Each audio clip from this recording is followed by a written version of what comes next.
Buenos días, 8 de la mañana, recesión, recesión, recesión, recesión, recesión es la palabra que marca gran parte del camino para ver de qué manera la economía mundial puede evitar que lo que está sucediendo en China, muy afectado sobre todo por los confinamientos, hoy continúa gran parte del país con COVID-0, pero mirando mucho cómo la cadena de suministro se va parando, puede marcar el conjunto de la economía mundial. Es la clave fundamental en un día en el que a las 7:30 vamos a escuchar a Christine Lagarde y a las 8 de la tarde a Jerome Powell. 7:30 de la tarde, 8 de la tarde o noche, a Lagarde y Powell, los bancos centrales que empiezan a ver de qué manera pueden ir gestionando la inflación, pueden ir gestionando los tipos de interés en un día en el que hemos visto también cómo la Unión Europea, como Europa, como la Comisión daba definitivamente marcha atrás. Borrell tiró la toalla a última hora de ayer para darse cuenta que el sexto paquete de sanciones no va a salir tal y como está planteado. Hungría dice que no y que no con dos cuestiones clave. Quiere más dinero, sobre todo para oleoductos, sobre todo para toda la parte de cómo poder gestionar también el refino en su país para no tener un impacto tan grande del corte del petróleo ruso, y por otro lado quiere más tiempo, 5 años. Europa le dice que año y medio. Se puede encontrar un punto de encuentro, veremos si en los 3 o 4 años se puede encontrar una exención que permita que se vote ese paquete de sanciones. ¿Cuándo? Borrell dijo anoche 2 semanas más, es decir, está pensando en la reunión de líderes de la Unión Europea que se va a celebrar en este mes de mayo, a finales de mes, donde más o menos se podría llegar ahí a un principio de acuerdo. ¿Qué está encima de la mesa? Bueno, en primer lugar, que Europa ha planteado un paquete extemporáneamente con una presidenta que aparece en el Parlamento a explicar un paquete que no tenía apoyo para poder ponerlo en marcha, y ahora el ridículo a nivel internacional empieza a ser importante. Vamos a ver qué parte del paquete puede salvarse y vamos a ver si Ursula von der Leyen, que va a estar con Janet Yellen esta mañana en Bruselas a partir de las 11 de la mañana en un encuentro, a ver si podemos ver a Janet Yellen a las 11, ver cómo da detalles la secretaria de Estado norteamericana de cómo ve la economía, a ver si también Ursula von der Leyen ha aprendido a ver que en la Unión Europea igual hay que pactar antes de anunciar en lugar de anunciar y luego forzar a pactar. Claves fundamentales en una mañana en la que los confinamientos en China empiezan a ver un poco el final del túnel. Todo parece indicar que esa política de COVID-0 ahora empieza a causar efecto. 3 días sin ningún caso en China. Ojo con Corea del Norte, que va aumentando los casos, y ojo con Estados Unidos, que en Nueva York, en todos los edificios públicos, se tiene que volver a llevar por obligación mascarilla. El COVID como fantasma que no termina de desaparecer de la escena económica internacional. En un día en el que estamos mirando y mucho a esa decisión de la Unión Europea, parece que se da marcha atrás. Piensen que ayer también se dio marcha atrás a otra cuestión clave, al pago en rublos, hasta el punto que ayer Eni abrió una cuenta en rublos en Gazprobank, inició todo el proceso. No se permitió abrir la cuenta en rublos, pero tampoco en todo el texto en el que la Unión Europea desde el pasado viernes viene intentando explicar por dónde van las sanciones, no se dijo que no se pudiera. Lo que se dijo es que no se podía pagar en rublos, no que una empresa europea no pudiera tener una cuenta en Gazprobank en rublos, que es lo mismo que decir, venga, hacedlo y dejad el tema. Es decir, tened vuestra cuenta en euros o dólares y vuestra cuenta en rublos, y que Rusia haga el procedimiento que considere. Ayer abrió la mano la Unión Europea, vamos a ver cuál es el efecto. El otro punto clave de la mañana, China, inflación, recesión, pago del petróleo y del gas en rublos, en euros o de la manera en la que al final Rusia quiera. El otro punto está en el entorno de la alimentación. Hay 25 millones de toneladas en Ucrania que no salen del país por la guerra, e India este fin de semana dijo que dejaba de exportar. Es el segundo exportador del mundo. La alimentación, la posibilidad, dijo el G7, de una gran hambruna en el mundo, sobre todo en Occidente, que es quien más usa el trigo para toda la alimentación, puede estar cerca si no se consigue llegar a un acuerdo para sacar trigo de Ucrania que vaya a los mercados internacionales. El resto de cereales también, pero la preocupación está puesta en el trigo, que va subiendo un 6% al día de revalorización, que es el límite marcado diariamente, más de un 60% desde el inicio del año. Hungría sigue bloqueando, vamos a llegar a esa cumbre de líderes europeos este mes. Antes, como decíamos, Borrell ya ha tirado la toalla, ha sido incapaz de mover a los ministros de Asuntos Exteriores, sobre todo a Hungría, para un principio de acuerdo. Europa levanta la mano para que las empresas europeas compren el gas ruso con el formato Putin. Abre la mano, quita un poco de tensión. El trigo y los cereales asustando al mundo. El Banco de Inglaterra dijo ayer que veía la situación apocalíptica y, por otro lado, vemos cómo la ONU está dispuesta a quitar sanciones si Rusia abre la mano. Guterres llegó a decir ayer que va a presionar todo lo que pueda para que las sanciones a los fertilizantes, sobre todo a la potasa, puedan levantarse, para que a cambio de ese levantamiento de los fertilizantes ruso y bielorruso, Rusia deje salir gran parte del trigo que hay en el país. Apocalíptico, dispuesto a quitar las sanciones. Todo o una gran parte del mundo, también el G7, está muy pendiente de qué manera entre esta semana y la que viene se consigue sacar trigo, cereales de Ucrania, ver de qué manera India puede, por lo menos en todo el este, cubrir gran parte de la demanda y de esa manera evitar lo que puede ser un gran drama de alimentación a nivel mundial. El miedo a que Elon Musk dé marcha atrás asusta a Twitter. Ayer en el movimiento de apertura un 5% de caída. Vamos a ver cómo va evolucionando ese posicionamiento de Twitter en el entorno de la compañía, y el euro, que sigue centrando también la atención con ese camino hacia la paridad, y los bonos, que ya son una apuesta real para las principales carteras. En una mañana en la que hay que ver, y mucho, de qué manera también van evolucionando las criptomonedas, en una mañana en la que se recupera algo el Bitcoin en ese entorno de los $30.000, pero todavía queda mucho terreno por jugar. Y ojo, porque a medida que las reservas que sacó Estados Unidos al mercado van disminuyendo, el precio del petróleo empieza otra vez a coger fuerza y lo tenemos en el entorno de los $114. Y ojo al oro, que una vez que el dólar se está fortaleciendo, el oro como valor refugio va perdiendo valor, está ya en mínimos de los últimos 18 meses.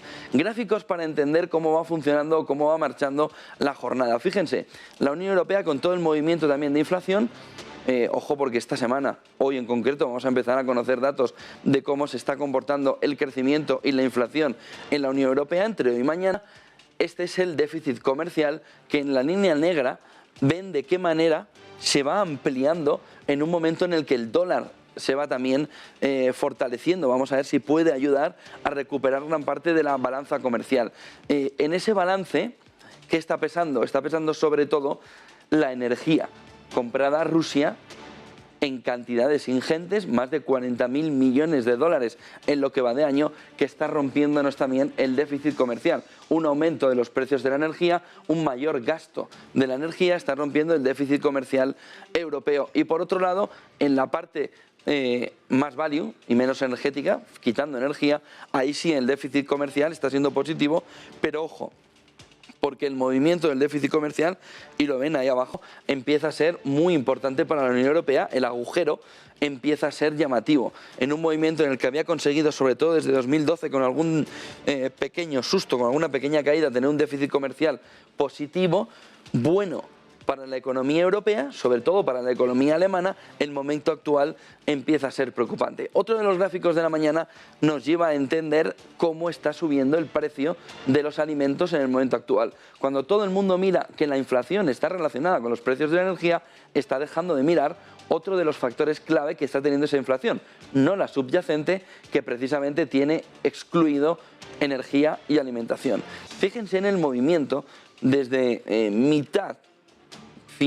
cuarto trimestre de 2021, el movimiento de los precios de los alimentos con una escalada parabólica que todavía no ha cesado. Es verdad que tenemos, por ejemplo, el aceite de girasol con un movimiento un poco de reducción de los últimos días, pero aceite de girasol, soja y sobre todo el movimiento general del índice de la FAO sobre los alimentos está marcando un crecimiento brutal que está impactando en el conjunto de la inflación. No es solo la energía, también está siendo una alimentación que, por la guerra de Ucrania, pero también por lo que está sucediendo, por ejemplo, en India en estos momentos, con el trigo retenido sin querer India ya exportarlo por el precio cómo le está subiendo a su población local. Lo que dice India es, oye, para exportarlo ya me lo quedo, reduzco la presión social que estoy teniendo, vendo en primer lugar a mi población, vendo en segundo lugar a los países circundantes a mi población, a los países vecinos, y luego caso a caso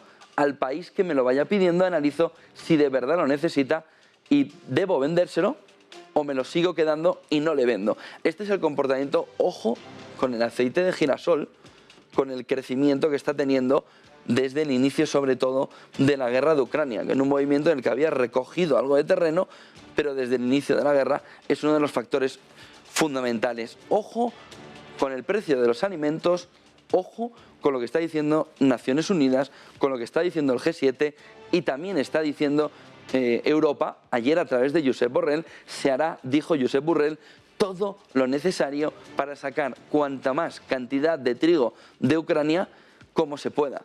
Ahora mismo el plan para esta semana y la que viene está en transportar vía tren, vía ferroviaria, hasta 6 millones de toneladas de trigo para poder desatascar las fábricas europeas que en la transformación del trigo entra gran parte de los alimentos. Ojo, ojo con lo que está pasando en el entorno de la alimentación, que es otro de los factores clave que puede desestabilizar a nivel mundial no solo la inflación, no solo el crecimiento, sino añadirle otro problema más. Piensen, como veíamos antes, en las palabras del Banco de Inglaterra, que lo tacha ya de apocalíptico. Otro de los gráficos de la mañana está relacionado con lo que está sucediendo en el entorno de planificar dónde está la inflación en estos momentos. Fíjense cómo ha ido moldeándose desde esta línea gráfica, desde esta línea azul hasta el momento actual. El blanco es la inflación real, la naranja es la última previsión. Cómo los analistas, cómo los economistas no han sabido ver por dónde iba el riesgo de la inflación. Somos muy críticos con Christine Lagarde, somos muy críticos con Jerome Powell, somos muy críticos con los bancos centrales, pero el conjunto de los analistas primero vio que la inflación estaba aquí, esto está en el entorno del 1,5-2%, luego amplió y vio que estaba un poco más aquí, luego amplió y ya la vio en el entorno del 5%, luego amplió y la vio más duradera, luego amplió y la vio más puntual y menos duradera, pero con un impacto mayor, y ahora ya directamente nos dejamos llevar. Y decimos, bueno, vayamos a alcanzar el pico. Ahora está de moda el pico, aquí estaba de moda que era puntual y aquí estaba de moda que, bueno, nos acompañaría un poco más. El error también del análisis por parte de los principales bancos privados, por parte de los principales bancos privados y de las principales casas de análisis, no solo de Christine Lagarde, no solo de Jerome Powell, sino del conjunto de la economía, se ve muy bien en este gráfico. No solo se equivocaban los bancos centrales, también quienes estaban analizando el conjunto de la economía no vieron venir la inflación. Fíjense que el primer gráfico es de enero de 2021, este azul, abril del 21, julio del 21, octubre del 21, enero del 22, todavía trazábamos la inflación rompiendo aquí y no alcanzando casi el 10%, y ahora ya pues simplemente la dejamos caer, como si fuese una pequeña atracción, ¿no? Que toca el pico, ¡pum!, y va hacia abajo esa montaña rusa. Vamos a ver si esto es así, o si nos hemos vuelto a equivocar, o si se han vuelto a equivocar los analistas, y esto puede o remontar o ser más persistente. Esa es la clave que se ve ahora mismo en la economía. Otro de los gráficos de la mañana nos lleva a entender precisamente cuántas subidas de tipos de interés puede hacer el Banco Central Europeo. Ahora mismo el planteamiento, bueno, vayamos un poquito atrás. Piensen cuántas subidas iba a hacer la Reserva Federal. 1, 3, 5, 7, 9, y bueno, ahora llegamos ahí y planteamos que hasta el 2050 cada reunión iba a una subida de tipo de interés. Pero fue equivocándose también el análisis en ver cuál era la perspectiva de la inflación, que hemos visto en el gráfico anterior, y cómo la FED iba reaccionando. Bueno, pues en el Banco Central Europeo iba a haber una subida, luego iba a haber dos subidas, junio y septiembre. Y ahora ya se plantea que habrá una tercera en junio de 2023. Que tal y como está la situación, nadie dice que no se venga hacia aquí esta subida. Ahora mismo la habrá en junio de 2023. ¿Pero qué va a pasar en unos días? Pues esa es la duda ahora mismo en el sistema. Aquí una subida de 50 puntos básicos en la reunión de julio. Aquí una subida de 50 puntos básicos. Se habla en la reunión de diciembre, pero la realidad es que se pone ese momento en la reunión de septiembre, y aquí en junio de 2023 otra subida que pueda estar en el entorno de los 50 puntos básicos, para dejar de los 25 puntos básicos, perdón, para dejar las tasas, los tipos de interés en medio punto porcentual, en 50 puntos básicos. Miren, ahora mismo es como mirar para dónde va el aire. Pues mira, yo creo que va para aquí, mira, yo creo que va para aquí. Ahora mismo hay demasiados pocos datos para entender hasta dónde puede llevar el Banco Central Europeo los tipos de interés. Sobre todo por una cosa, esos analistas que hemos visto antes, que se equivocaban y se equivocaban y se equivocaban y cada vez la curva iba un poquito más arriba, ahora dicen que incluso en 2023 puede haber una bajada de tipos de interés. Una bajada de tipos de interés en Estados Unidos. Con lo que no está claro el panorama, pero esta es la fotografía ahora mismo en este gráfico de Bloomberg. El mercado espera subida en julio, subida en septiembre o diciembre, dependiendo de la casa de análisis que haga ese análisis, y subida en junio de 2023. Otro de los gráficos de la mañana nos lleva a entender qué está pasando con la fiesta de la paridad. La fiesta de la paridad del euro contra el dólar, que como verán aquí, desde 2001 no se había llegado a la paridad. Es verdad que tuvimos dos momentos aquí, el 15 y el 17, en el que también nos acercábamos peligrosamente, no tanto como ahora y no con tanta perspectiva como ahora, pero la situación era relativamente parecida. ¿Qué es lo que nos encontramos? Pues una paridad que en 20 años no se ha producido. ¿Qué puede pasar con esa paridad que en 20 años no se ha producido? Lo primero, una posibilidad de que la inflación pueda estar un poco más golpeada en Europa, precisamente por la debilidad del euro. Pero la realidad también es geopolítica, y es que gran parte de lo que le está sucediendo a la moneda comunitaria va relacionado con la debilidad del conjunto de Europa, y eso lo están reflejando los mercados. Aún así, el euro no está solo en toda esta historia. Le acompaña el yen, le acompaña el yuan y le acompañan la mayoría de las monedas, con la excepción, sobre todo, del real brasileño, que se revaloriza también frente al dólar, y del rublo.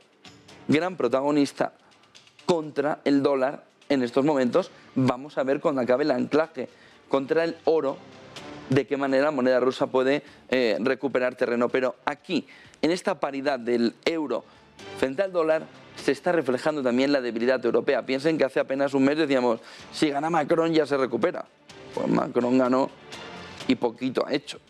La realidad va mucho más allá y va en el entorno de una debilidad europea que no es capaz, por ejemplo, ni tan siquiera de pactar ese sexto paquete de sanciones a Rusia, en el que va a estar un mes y pico negociando antes de tomar una decisión final, que puede ser ni tan siquiera sancionar el petróleo. Vamos a ver cómo se toma al final la decisión. Más gráficos en la mañana para entender cómo va yendo estarían en el entorno de cómo Rusia está consiguiendo exportar al este. Este gráfico lo que nos marca es, dejando Occidente a un lado, qué está pasando cuando Rusia mira al este en la exportación de petróleo. ¿Le está sirviendo para sacar cantidad de petróleo? Estamos marcando aquí el 1.000.000 de barriles diarios, y estamos empezando en este gráfico de Vessel Tracking que lleva Bloomberg en enero de 2022. China era el gran comprador del petróleo ruso. Febrero, China es el gran comprador del petróleo ruso. Pero empieza la guerra e India ve que aquí hay una oportunidad de sacar rentabilidad. $30 menos por barril para mis ciudadanos. India ya coge una toma de posición muy importante. Y aparece algo de lo que le hemos contado mucho aquí en Negocios Televisión. Esta parte roja nos marca destinos del petróleo que no sabemos cuál es el comprador. Son esos famosos transmisores apagados con los que los mercantes, los petroleros rusos, entregan mercancía para que no sepa nadie a quién se lo está entregando. Aquí empieza a aparecer en marzo. Ojo, porque tenemos también en el este, en la parte más oriental del mundo, una parte que empieza a destacar que no compraba petróleo a Rusia, que no sabemos cuál es la identidad, pero son otros países del este, entre los que puede estar, por ejemplo, Japón, a pesar de las sanciones, donde puede estar Corea a pesar de las sanciones. Y ven un detalle importante. En marzo se va ampliando la cantidad de petróleo, sobre todo de refino, que pide China. Pero en abril cayó sustancialmente por la gran demanda que ha tenido India. Luego en mayo ha ido recuperando China, cayendo India y ampliándose el territorio no conocido donde va en el este el petróleo ruso. Lo que sí se sabe es que este petróleo que no conocemos, ¿a dónde va? Va al este, va a Oriente, va al entorno del Pacífico. Fíjense en el movimiento, aquí hay casi medio millón de barriles diarios de petróleo. Aquí hay prácticamente millón de barriles de petróleo a India y a no conocido. Y tenemos a China volviendo a recuperar parte del entorno. ¿Cómo? Conociendo que las sanciones puedan ser más débiles de lo que en principio se pensaba en el mes de abril. Y China ha vuelto a recuperar gran parte. ¿Qué es lo que se ha perdido? Aquí más países del Oriente, del Pacífico, intentaron comprar ese petróleo con descuento, ahora ya directamente no. ¿Cuál puede ser la razón de esto y de esto? El abastecimiento, el llenar las reservas para lo que pueda suceder. Una vez que están llenas entre el 60 y el 80%, tampoco es necesario seguir ampliando en tal cantidad. Pero ojo con India y ese posicionamiento que está teniendo. 8:21 de la mañana, un mercado americano que ayer cotizó con ganas, al final con una pequeña caída, pero con bastante volatilidad. Carlos.